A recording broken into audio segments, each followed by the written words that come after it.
হযরত ঈসা আলাইহিস সালাম আসার 1100 বছর পূর্বে হযরত দাউদ আলাইহিস সালামের রাজত্ব কেমনে আসলো? কোরআনের আয়াত সূরা বাকারা 33তম রুকু, এই রুকুর হলো তাফসীর। ওখানে বলা হয়েছে তালুত আর জালুত। জালুত ছিল অত্যাচারী জালেম রাজা, আর তালুত ছিল হলো ইসলামের পক্ষে। তালুত আর জালুতের যুদ্ধ সংগঠিত হবে, বিশাল ঘটনা। আমি সেই দিকে আর যাচ্ছি না, এত বলা যাবে না। 313 জন তখনও ছিল, 3 লক্ষ সৈন্যবাহিনী। তালুত বলল, আমার সঙ্গে যুদ্ধ সবাই যাবে না, যারা যুবক তারা শুধু যুদ্ধে যেতে পারে, বা বৃদ্ধদেরকে নিয়ে যুদ্ধ যাওয়া যাবে না, কোনো লাভ হবে না। এরপরও তৎকালীন সময়ের যুবকেরা নিজের ইচ্ছায় 80,000 যুবক যুদ্ধের ময়দানে তালুতের সঙ্গে বের হলো। বের হওয়ার পর তালুত বলল, তোমাদের জন্য একটা পরীক্ষা। যুদ্ধের ময়দানে যাওয়ার পূর্বে একটা নদী পড়বে, ঝর্ণা পড়বে, এই নদীর পানি পান করা যাবে না। যেই পানি পান করবা সে আমার দলভুক্ত হবে না, সে আমার উম্মত হতে পারবে না, সে আমার অনুসারী হতে পারবে না, সেই যুদ্ধের ময়দানে যেতে পারবে না। আর যদি খুব ইচ্ছা হয় তাহলে পানি পান করতে পারবা, এইভাবে পানি হাত দিবা, যতটুকু উঠবে ততটুকু পর্যন্ত, তার অতিরিক্ত পানি পান করতে পারবা না। ওই নদীর পাশ দিয়ে যখন অতিক্রম করলো তালুত আলাইহিস সালাম তার 80,000 সৈন্যবাহিনী নিয়ে, যেমনে নদী দেখা কেউ আর ধৈর্য ধরতে পারলো না, সবাই নদীতে নাম দিল, নেমে ইচ্ছা মতন পেট পূর্ণ করে পানি খেয়ে ফেলল। কয়েকজন পানি পান করেনি টোটালি, আর মুসলিমে কিছু পানি পান করেছিল। এইভাবে একবার যতটুকু পানি উঠায় ততটুকু পর্যন্ত, এইভাবে 313 জন মাত্র তারা থাকলো। বাকিগুলো যারা পানি পান করে নিল সব পেট ফুলে গেল। পেট ফুলে যে পেট নিয়ে অস্থিরতা ওখানেই পড়ে থেকে গেল, আর উঠার মতন শক্তি হলো না। মানে তারা কি হলো? আল্লাহর পরীক্ষায় ফেল করলো, তারা ধৈর্য ধারণ করতে পারলো না। 313 জন সাহাবীকে নিয়ে, সাঙ্গিক সতীকে নিয়ে, ওর মধ্যে ছিল হযরতে দাউদ আলাইহিস সালাম, ছোট্ট সন্তান। অনেক ইতিহাস আছে। দাউদ আলাইহিস সালাম যখন যাওয়ার পরে ওই পাথর তখন বলল, পাথর কথা বলল, দাউদ তুমি আমাকে নিয়ে যাও, জালুতকে হত্যা করতে পারবা না, কারণ জালুতের অল বডিতেই লাগা আছে লোহার পোশাক, লাগা আছে হেলমেট, মাথা থেকে শুরু করে সব জায়গায় ওকে হত্যা করা যাবে না। আমি পাথর, আমাকে নিয়ে যাও, তার চোখকে লক্ষ্য করে আঘাত করবা, চোখের মধ্যে আমি আঘাত দিয়ে ওখানেই সে মারা যাবে। এই 313 জন সাহাবীকে নিয়ে 3 লক্ষ জালুতের সৈন্যের বিরুদ্ধে, কত লক্ষ? 3 লক্ষ জালুতের সৈন্যের বিপক্ষে চলে গেল। জালুত ঘোষণা করলো, আমাকে যে হত্যা করতে পারবে আমি আমার সমস্ত রাজত্বটা তাকে দিয়ে দিব, আমার সুন্দরী কন্যা আছে তাকে উপহার দিব। কে আসো, কে বাপের সন্তান আছে, বীর যোদ্ধা আছো, আসো আমার সঙ্গে। দাউদ আলাইহিস সালাম 11 বছরের সন্তান, তাফসীর আছে 11 থেকে 12 বছর। দাউদ আলাইহিস সালাম বলছে, আমি তোমার সঙ্গে যুদ্ধ করব, আমি আসছি। তো হাসছি, এই ছোট বাচ্চা কি করে আমার সাথে সাহস করে? যুদ্ধ এখনো শুরু হয়নি, শুধু ঘোষণা। দাউদ আলাইহিস সালাম এক পা করে এগিয়ে গেল, আর জালুত তার ঘোড়ার উপর চড়ে খুব বীর, সমস্ত হেলমেট টেলমেট সব জায়গায় লোহার পোশাক, কোন জায়গায় বাকি নাই, ফাঁকও নাই। হযরতে দাউদ আলাইহিস সালাম 3টা মাত্র পাথর নিয়েছিল, ছোট্ট ছোট্ট পাথর। যেই পাথর কথা বলেছিল ওই পাথর লক্ষ্য করে মার, যেখানে মারা চোখের হেলমেট দিয়ে চোখ দেখতে পাই, চোখে জাগা, ওই 3টা পাথরেই সে পরস্পর ঘায়েল হয়ে পড়ে যায়। ওইভাবে জালুত ওখানেই মারা যায়। আল্লাহ পাক জালুতের সমস্ত রাজত্বকে দাউদ আলাইহিস সালামের হাতে দিয়ে দেয়। জোরে বলেন আলহামদুলিল্লাহ। যখন যেটা আমাদের জন্য গুরুত্বপূর্ণ প্রয়োজন সে বিষয়ের উপরে আলোচনা রাখব। আল্লাহ তাআলার প্রতিটা আয়াত আমাদের জন্য উপদেশ, নসিহত, শিক্ষণীয়। এই জন্য গবেষণা করে একটা সপ্তাহে চিন্তা ভাবনা করে কোন আলোচনাটা আলোচনা করার প্রয়োজন, কোন সাইডটা আমাদের গ্যাপ, সে বিষয়টা চিন্তা ভাবনা করেই আপনাদের সামনে আমি আমার আলোচনাগুলো আমি নিয়ে আসি। এটা আলোচনা শুনে অনেকে খুশি হবেন, অনেকে মন বেজার করবেন, এটাই স্বাভাবিক।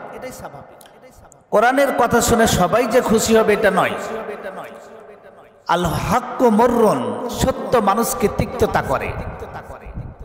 সত্য কথা বললে সবাই খুশি হবে না। স্বার্থের বাইরে গেলে, ওর মনের ইচ্ছার বাইরে চলে গেলে কষ্ট পাবে, সেটা পাক। এটা আল্লাহ রসুলের বিরোধিতাও করেছে। আল্লাহ রসুলকেও সবাই পছন্দ করেনি, আমাদেরকেও করবে না, এটাই স্বাভাবিক। কিন্তু এই বলে কি আমি হক কথা বলা থেকে দূরে থাকব? এটা আদৌ সম্ভব নয়। এই জন্য সেই কথাগুলো চিন্তা ভাবনা করেই আমাদের প্রয়োজন কোনটা সেটাকে লক্ষ্য করেই আমি আলোচনা রাখি।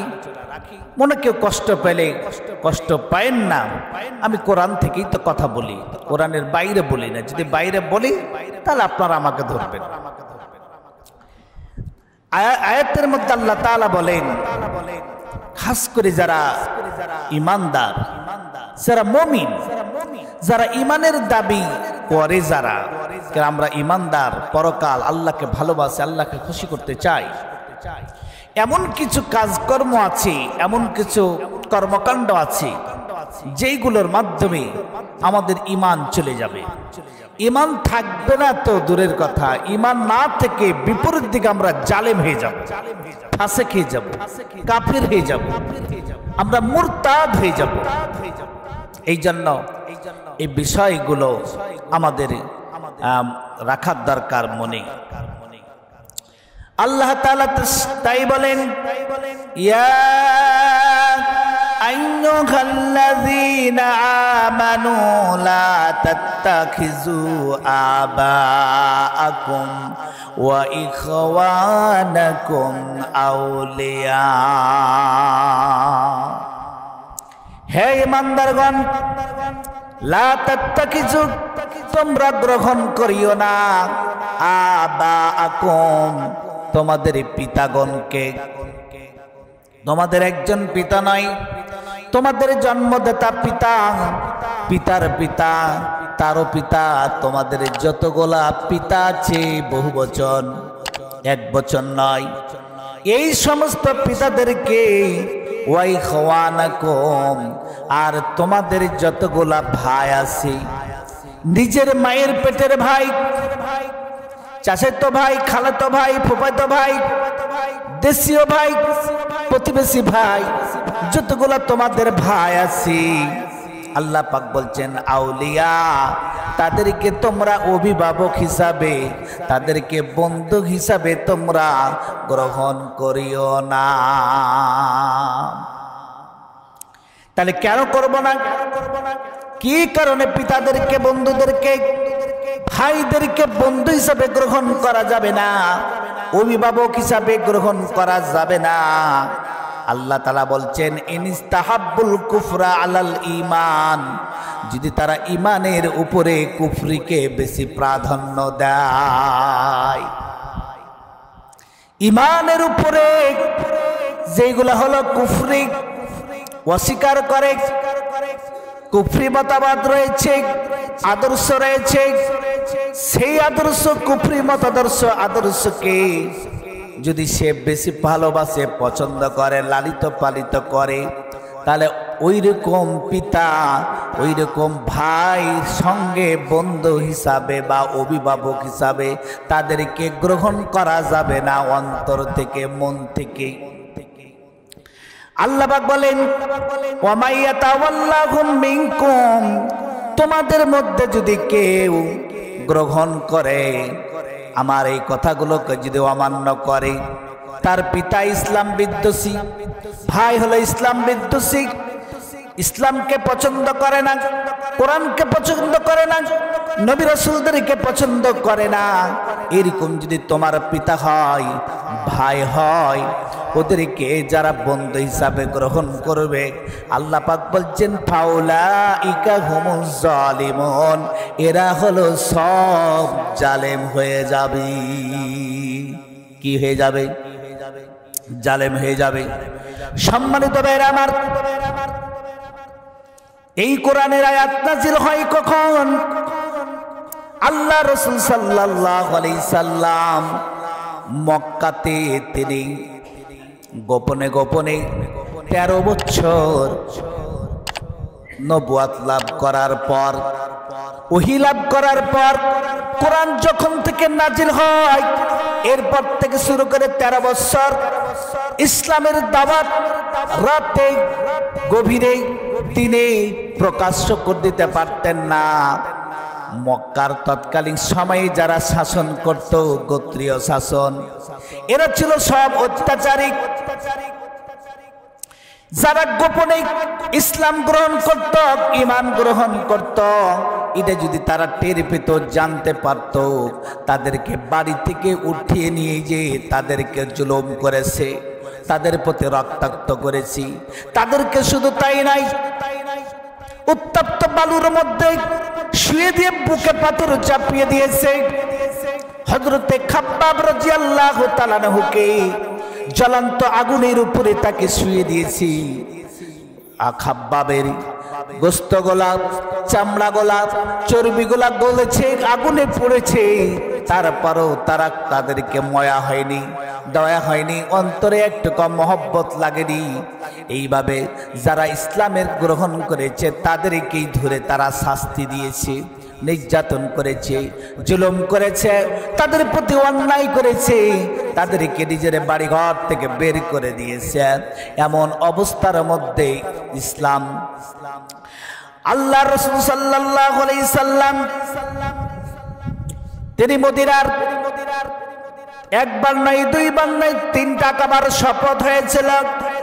মদিনার লোকেরা যখন হজে আসত, তাদের সঙ্গে গোপনে ইসলাম গ্রহণ করে তাদের সাথে একটা চুক্তি হয়েছিল, আমার মক্কাতে ইসলাম প্রচারের করার কোনো পরিবেশ নাই।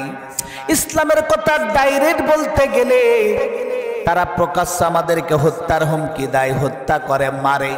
এখানে থাকা যাবে না, আমার লোকজনকে, আমার সঙ্গে সাথীদেরকে মদিনায় পাঠিয়ে দিব, হিজরত করতে বলবো মক্কা থেকে। তাদেরকে দেখাশোনা করা, তাদের নিরাপত্তা দেওয়া, তাদের খাওয়া দাওয়া সব তোমরা ব্যবস্থা করবা। যখন একের পর এক সব যখন চলে যাবে, আমি লাস্ট মুহূর্তে আমি মক্কা থেকে মদিনায় যাব। এই সিদ্ধান্ত হওয়ার পর চূড়ান্ত পর্যায়ে আল্লাহ রাসূল সাল্লাল্লাহু আলাইহি সাল্লাম ওই সময়তে মুসলিমে যে কয়জন ইসলাম গ্রহণ করেছিল গোপনে গোপনে, এই ইসলাম গ্রহণ করা লোকদেরকে আল্লাহ রাসূল বললেন, তোমরা এখন তোমাদের বাড়ি ঘর ত্যাগ করে দিয়ে মক্কাকে ত্যাগ করে মদিনার উদ্দেশ্যে রাতের গভীরে তোমরা সব হিজরত করে চলে যাও মদিনায়। আল্লাহ রাসূলের নির্দেশ, আর মক্কায় থাকা যাবে না, মদিনায় চলে যাও। এখানটা আমাদের জন্য নিরাপদ নাই, নিরাপত্তা নাই, আমাদের এটা পরিবেশ নাই। আল্লাহ যদি কোনোদিন সুযোগ দেয়, আবার আমরা মাতৃভূমিতে আমরা ফিরে আসবো অধিকার নিয়ে, ন্যায্য অধিকার নিয়ে। এই কথা দেওয়ার পরে সাহাবীরা বাড়ি যাওয়ার পর যখন পরিবারের সন্তানদের কাছে, পরিবারের সদস্যদের কাছে এই কথা বলল, আমরা আল্লাহ রাসূলের নির্দেশ, এখন আমরা মক্কায় হিজরত করব, মদিনায় চলে যাব। স্বামীকে স্ত্রী ছাড়তে চাই না, পিতা তার সন্তানকে ছাড়তে চাই না, সন্তান তার আব্বাকে ছাড়তে চাই না, ভাই ভাইকে ছাড়তে চাই না। না, যেতে হবে না। কিসের ইসলাম, কিসের ঈমান, কিসের ধর্ম? বাপ দাদার ধর্ম বাদ দিয়া, পিতা মাতার ধর্ম বাদ দিয়ে, আত্মীয় স্বজনকে ত্যাগ করে ভাইকে ত্যাগ করে, পিতাকে ত্যাগ করে, স্ত্রীকে ত্যাগ করে কিসের ইসলামের জন্য তুমি মদিনায় চলে যাবা? বুকের সঙ্গে জড়িয়ে ধরে না যেতে দেওয়া হবে না, এখানেই থাকো। এই সংবাদ যখন আল্লাহ রসুলের কাছে পৌঁছে গেল, সাহাবীরা বলে, ইয়া রাসূলুল্লাহ কিভাবে যাব? স্ত্রী তো পা ধরে নাই, পিতা তো হাত ধরে নাই, সন্তানগুলো কাঁদে, যেতে দিবে না। এ মায়া মহব্বত ত্যাগ করে কিভাবে আমরা যাব? এই কথা যখন বললেন, আল্লাহ পাক কোরআনের আয়াত নাযিল করে দিলেন। এই কোরআনের আয়াত আল্লাহ পাক নাযিল করে দিয়ে বলে দিলেন, হে রাসূল সাল্লাল্লাহু আলাইহি সাল্লাম, আপনি বলে দেন আপনার সাহাবীদের উদ্দেশ্যে যারা নিজের পরিবার, নিজের পিতা, নিজের ভাই, আত্মীয় স্বজনকে ত্যাগ করে তারা মক্কা ছেড়ে মদিনায় যেতে চায় না, মনে কষ্ট পায়, ওদেরকে বলে দেন আপনি আল্লাহর এই কোরআনের আয়াত, তোমরা কখনো তোমাদের পিতা, তোমাদের ভাইদেরকে তোমরা অভিভাবক বন্ধু হিসাবে গ্রহণ করিও না, আপনজন ভাবিও না। রক্তের দিক দিয়ে আপনজন ঠিক, তার চাইতে ঈমান হলো তোমার কাছে সবচাইতে বড়। তোমার কাছে সবচাইতে হলো ঈমান, ইসলাম হলো তোমার কাছে সবচাইতে বড়। তোমার পিতা বড় নয়, তোমার ভাই বড় নয়, তোমার স্ত্রী বড় নয়। তারা যদি তোমাকে ভালোবাসতো তাহলে তোমাদের প্রতি তো অত্যাচার করতে পারতো না। তোমরা যে ইসলাম গ্রহণ করেছো সেটা তো প্রকাশ করতে পারতো না। আজকে মায়া কান্না দেখাচ্ছে। তোমাদেরকে যখন কাফেররা ধরে নিয়ে যায়, তারা তো নিজ হাতেই মক্কার আবু জেহেল, উতবা, সাইবাদের হাতে তুলে দিত। এখন কেন তাদের মায়া? না, তাদের কোনো মায়া মহব্বত শোনা যাবে না। আল্লাহ পাক বললেন,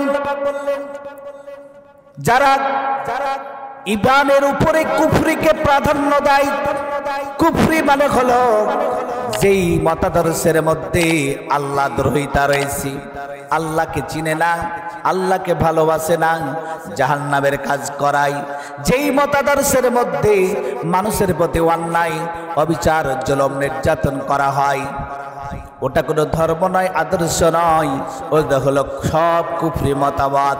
এই জন্য ঈমানের উপর যারা আছে প্রাধান্য দেয়, তাদেরকে বন্ধু হিসাবে গ্রহণ করিও না। আজ যারা করবে তোমাদের মধ্য থেকে, তারা কি ফাউলাইকা হুমুজ জালিমুন, জালেম হয়ে যাবে। সম্মানিত ভাইরা আমার, ইসলামের সর্বপ্রথম যুদ্ধ বদরের যুদ্ধ সংগঠিত হয়। এই বদরের যুদ্ধ 313 জন সাহাবী নিয়ে বদরের ময়দানে হাজির হয়েছিলেন। জোরে বলেন আলহামদুলিল্লাহ।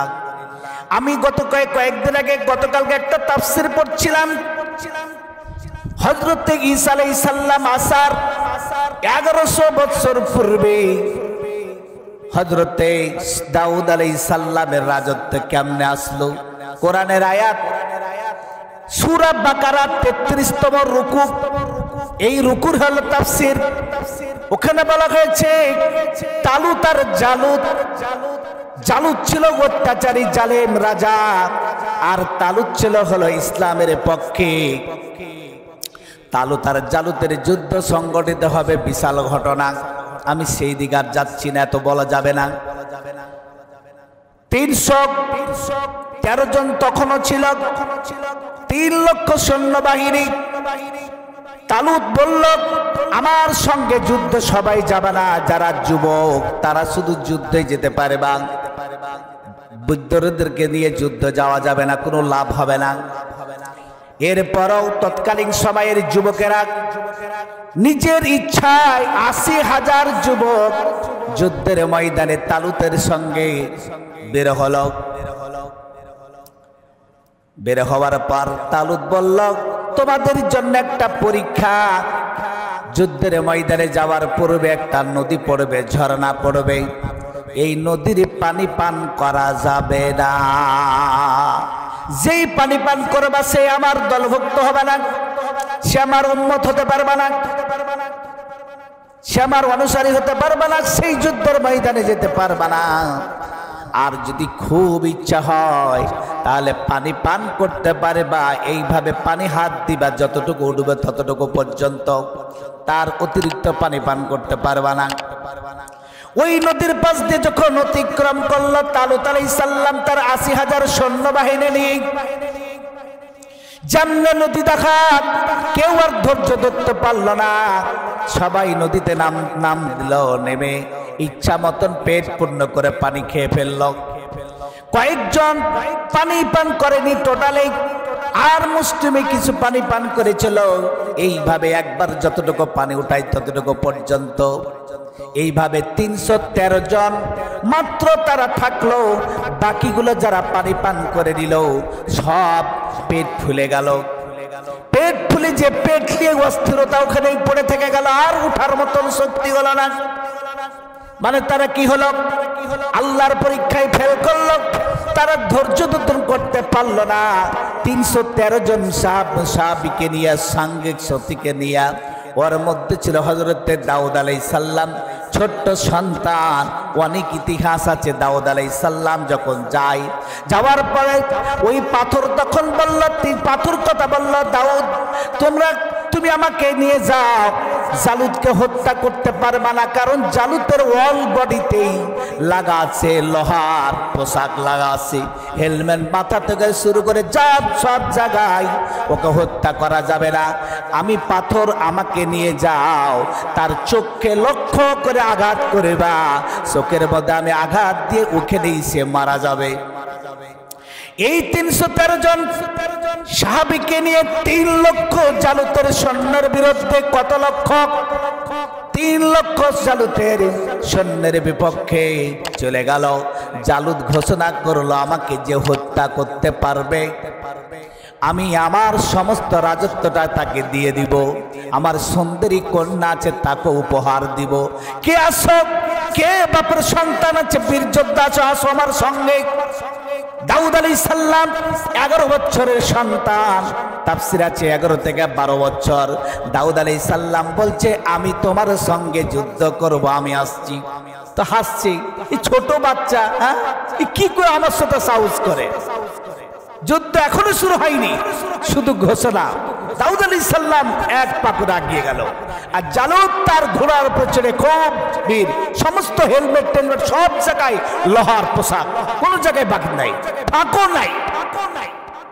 হযরতে দাউদ আলাইহিস সালাম 3টা মাত্র পাথর নিয়েছিল, ছোট্ট ছোট্ট পাথর। যেই পাথর কথা বলেছিল ওই পাথর লক্ষ্য করে মার, যেখানে মারা চোখের হেলমেট দিয়ে চোখ দেখতে পাই, চোখে জাগা, ওই 3টা পাথরেই সে পরস্পর ঘায়েল হয়ে পড়ে যায়। ওইভাবে জালুত ওখানেই মারা যায়। আল্লাহ পাক জালুতের সমস্ত রাজত্বকে দাউদ আলাইহিস সালামের হাতে দিয়ে দেয়। জোরে বলেন আলহামদুলিল্লাহ। আল্লাহ পাক এই কাজ করেছে। আল্লাহ পাক বলেন, ইসলাম হলো এমন এক জিনিস, ওই জামি ঘটনাই করার জন্য বললাম, ইসলামের সর্বপ্রথম যুদ্ধ বদরের যুদ্ধে 1000 সৈন্যবাহিনীর বিরুদ্ধে।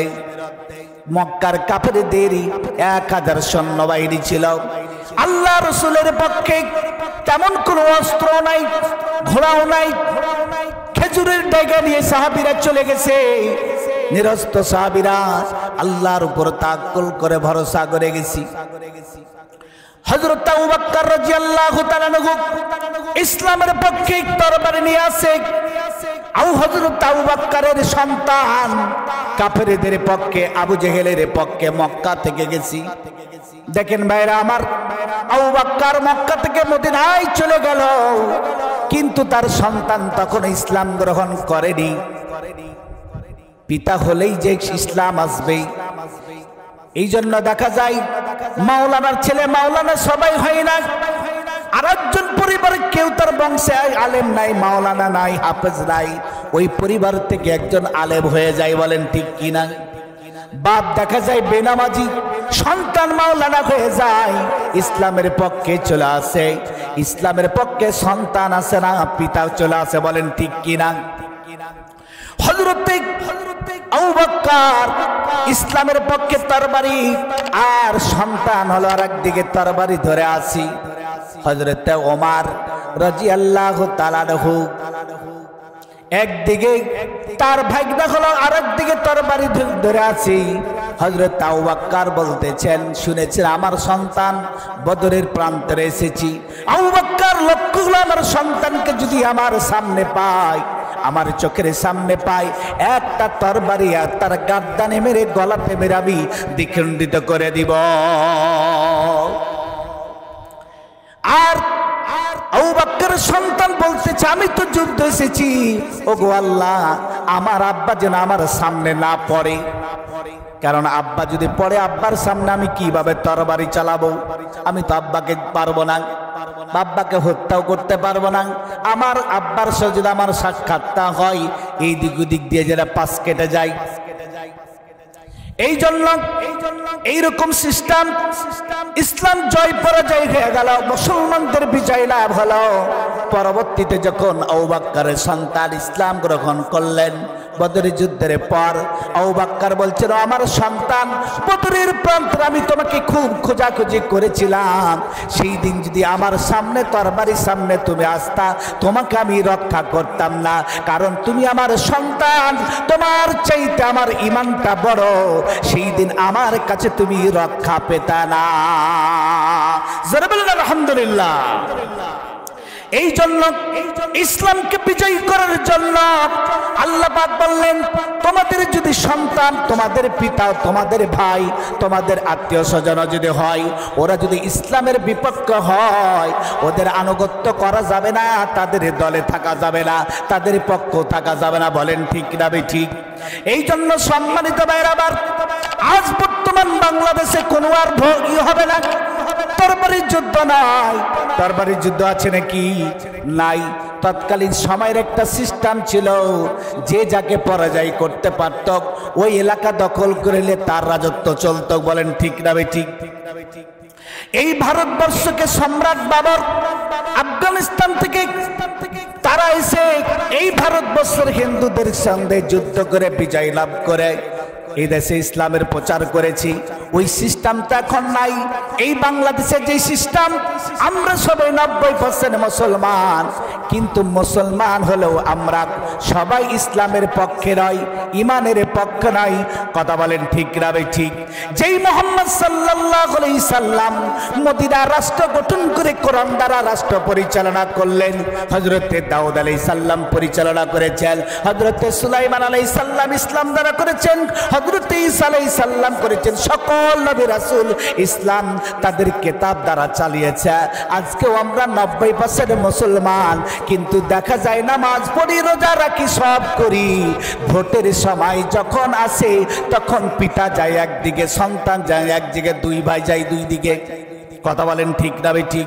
এই জন্য আমাদেরকে রাখতে হবে মনে, যারা আল্লাহর জমিনে আল্লাহর দ্বীন কোরআন দ্বারা রাষ্ট্র পরিচালনা করতে চাই, এরা হলো ইসলামের পক্ষের শক্তি। আর যারা ইসলাম দ্বারা কোরআন দ্বারা রাষ্ট্র পরিচালনা করতে চাই না, যাদের উদ্দেশ্য হলো দুর্নীতিবাজ করবে, অন্যায় করবে, জালেম করবে, কোরআন দ্বারা বিচার ফাইসালা করতে চাইবে না, ওরা হলো ইসলামের বিপক্ষ শক্তি, তাদের দিকে যাওয়া যাবে না। নির্বাচনের ছাড়া আপনি সরকার গঠন করতে পারবেন না, ভোট ছাড়া আপনি ক্ষমতায় যেতে পারবেন না। এটা বাংলাদেশের সংবিধান সিস্টেম। হাজার করেন এটা জঙ্গিপনা করে আর তালেবানি কায়দায় আপনি দেশ দখল করে রাষ্ট্র চালাইতে পারবেন না। জনগণ যদি আপনাকে চায়, জনগণ যদি আপনাকে ভালোবাসে, জনগণ যদি আপনার পক্ষে রায় দেয়, তাহলে আপনি ক্ষমতায় যেতে পারবেন। কথা বলেন ঠিক না বেঠিক? এই জন্য এই ভোটটা হলো এখন যুদ্ধ। ভোট মানে হলো কি? ইসলামের পক্ষের যুদ্ধ সমর্থন। অন্ধকার ঘরে আপনি কার পক্ষে দিবেন, কার পক্ষে তরবারি ধরবেন, এটা হলো অন্ধকার ঘরে ভোট দিবেন, এটা দেখবেন কে? আল্লাহ। ভোট হলো এখন বাংলাদেশের, এটাই হলো ইসলামকে ক্ষমতা আনার, এটাই বড় যুদ্ধ। এই ছাড়া যতক্ষণ আলেম ওলামা বলছে কিনা না এগুলো নাই, নাই তো কিভাবে আছে দেখান না ভাইয়া, দেখান বাংলাদেশে কিভাবে এখন আপনি ইসলাম কায়েম করবেন। ক্ষমতা আছে, আপনি মাঠে নামতে পারবেন? বাংলাদেশের সেনাবাহিনী আছে, পুলিশ আসবে, হাসিনা সরকারকে তো পাঠিয়ে দিয়েছে, কই দিতে পেরেছে কি দেশ? কি কথা? ক্ষমতার মাধ্যমে আপনাকে নির্বাচনের মাধ্যমে আসতে হবে। এই জন্য ভোট হলো বড় একটা যুদ্ধ। এই ভোট কার পক্ষে দিবেন? একদল চাচ্ছে ইসলামকে, আরেক দল চাচ্ছে ইসলাম নয়, ইসলামে বিশ্বাসী নয়, কাদের পক্ষে যাবেন? এই পক্ষ নিতে হবে, আপনাকে সিদ্ধান্ত নিতে হবে। আল্লাহ পাক বলছেন, যারা অন্যায় করে, জুলুম করে, যারা কোরআন দ্বারা রাষ্ট্র পরিচালনা করতে চায় না, ওরা হলো ইসলামের বিপক্ষে শক্তি, এরা হলো কুফরি মতাদর্শ। এই কুফরি যারা ভালোবাসে, ও যদি আপনার পিতা হয়, সন্তান হয়, ওদের সংগঠন ওই দল করা যাবে না, কখনো যাবে না। আল্লাহ পাক বলছেন, যারা যায় ও ইমানদার ঠিক, কিন্তু বাতিলকে যারা ক্ষমতায় মসনদে দেখতে চায়, আল্লাহ পাক বলছেন ফাউলাইকা হুমুজ জালিমুন, এরা হলো সব জালেম। কথাকার কথাকার আল্লাহর নামাজ পড়বেন, রোজা রাখবেন, হজ করবেন, ইসলামের বিপক্ষে আপনি সমর্থন করবেন, এটা দ্বারা আপনি জালেম হয়ে যাবেন। ডাইরেক্ট কথা, রাগ করলে করেন। এর নাম হলো তাফসীর, এর নাম হলো ব্যাখ্যা। কোরআনের আয়াত যখন যে সময়, তখন সে সময়ের জন্য উপযোগী মডেল। আপনি যদি সেটা প্রমাণ করতে পারেন, ব্যাখ্যা বিশ্লেষণ করে জাতিকে বুঝাইতে পারেন, কথা বলেন ঠিক না বেঠিক? এখন ওই ঘোড়া তরবারির যুদ্ধের যুগ নাই, ওটা অন্য দেশের কথা, এটা ফিলিস্তিনে, ইসরায়েল আর ফিলিস্তিনের কথা, আমাদের দেশে নয়। তাহলে আমাদের দেশের যে সিস্টেম, সেই সিস্টেমে আপনাকে অগ্রসর হতে হবে। আসুন, আল্লাহ পাক যেন আমাদেরকে ইমানের পক্ষে, ইসলামের পক্ষে যেন আমরা থাকতে পারি। আল্লাহ পাক যেন আমাদেরকে জালেম না করে, জালেম হয়ে যেন মৃত্যুবরণ না করে, আল্লাহ যেন ইমানদার হিসাবে যেন মৃত্যুবরণ করার তৌফিক দান করেন। এই বলে শেষ করলাম। আসসালামু আলাইকুম রহমতুল্লাহি ওয়া বারাকাতুহু।